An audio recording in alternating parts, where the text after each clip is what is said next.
Good afternoon and happy Friday. In a short while, we will be joined by the heads of UN Women, UN AIDS, UNFPA, UNICEF, as well as the Assistant Director General of UNESCO. They will be here to brief you and to talk to you about the Education Plus initiative, empowerment of adolescent girls and young women in sub-Saharan Africa. The executive director of UNFPA will be in the room. In fact, she's coming in right now. And the rest will join virtually. This morning at the high-level meeting to commemorate and promote the International Day for the Total Elimination of Nuclear Weapons, the Secretary General said the world continues to live in the shadow of nuclear catastrophe. Progress towards the total elimination of nuclear weapons has stalled and is at risk of backsliding, he added. Programs to modernize arsenals threaten to bring the world faster, stealthier, and more accurate weapons. Mr. Guterres said before adding to that the opportunity cost of spending money on such ill-conceived upgrades is simply staggering. The Secretary General made a direct appeal to the Russian Federation and to the United States to extend without delay the New START treaty for maximum duration of 5 years. For the sake of all our security, he added, the world must return to a common path towards nuclear disarmament.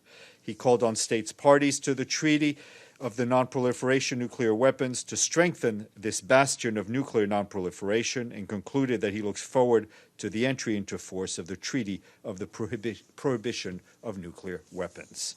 And that statement was delivered to you. Also this morning, the Secretary General spoke with heads of European public service media as part of the European Broadcast Union's own General Assembly. With 2020 being a year like no other due to the COVID-19 pandemic, the Secretary General underscored how crucial it is to ensure that health guidance circulates quickly and reaches people. At this time, he said, we need the media to inform the public with accurate and science-backed information and to push back against lies and misinformation. He added that this is what the public service media is doing better than anyone else. And today is the International Day of Nonviolence, which is also the birthday of Mahatma Gandhi. In a message, the Secretary General said that in marking the birthday of Mahatma Gandhi, this International Day is a timely reminder to strive to uphold the values that Gandhi lived by, the promotion of dignity, equal protection for all, communities living together in peace.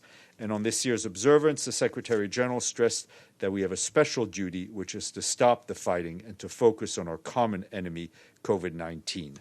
That message has been shared with you. And as you saw earlier this morning, we issued a note to correspondents and tweeted out that the Secretary General sends his best wishes to U.S. President Donald Trump and First Lady Melania Trump for a quick and complete recovery. And I was asked yesterday about the situation relating to COVID-19 in the occupied Palestinian territory. I can tell you that as of yesterday, the number of people confirmed to currently have the virus there is 8,577. Since the pandemic began, more than 51,000 cases have been reported, including 376 deaths.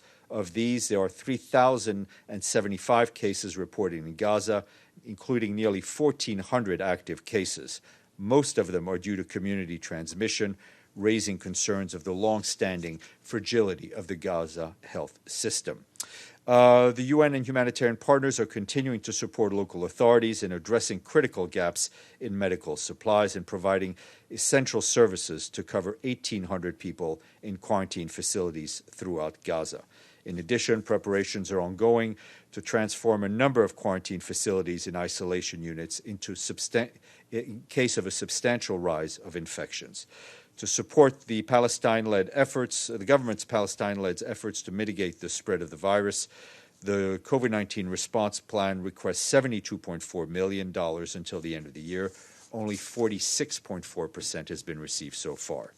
And in a statement we issued last night, the Secretary General welcomed the announcement of an agreement to launch the talks on the delineation of land and maritime borders between Lebanon and Israel, to be hosted by the UN at the premises of UNIFIL, the UN peacekeeping force in southern Lebanon. That will take place in Nakora. The Secretary General acknowledges the sustained diplomatic efforts of the U.S. to facilitate this agreement.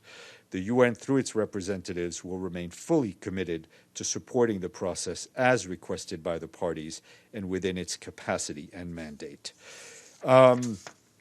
And just lastly, I want to flag that the UN Human Rights Office today called for urgent action to address the dire situation of migrants attempting to cross the central Mediterranean Sea in search of safety in Europe, and to tackle the shocking conditions they face in Libya at sea and frequently upon their reception in Europe. The call follows a week-long mission to Malta by a team of human rights efforts.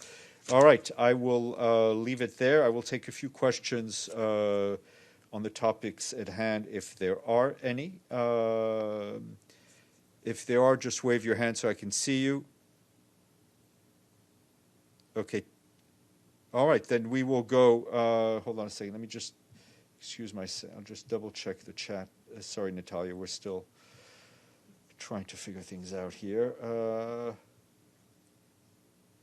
Okay, I think we're fine. So we will go straight to our. Sorry, did you have a question?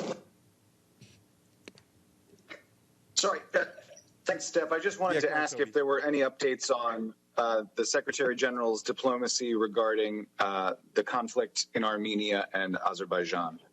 No, nothing new than what I've already said, which is that we remain in contacts with all the relevant parties, including the OSCE, the Minsk Group, and we continue to appeal for an urgent and immediate cessation of hostilities. I think we're all very concerned about the continuing reports of violence, of death, and injuries, and of combat that we see throughout the region.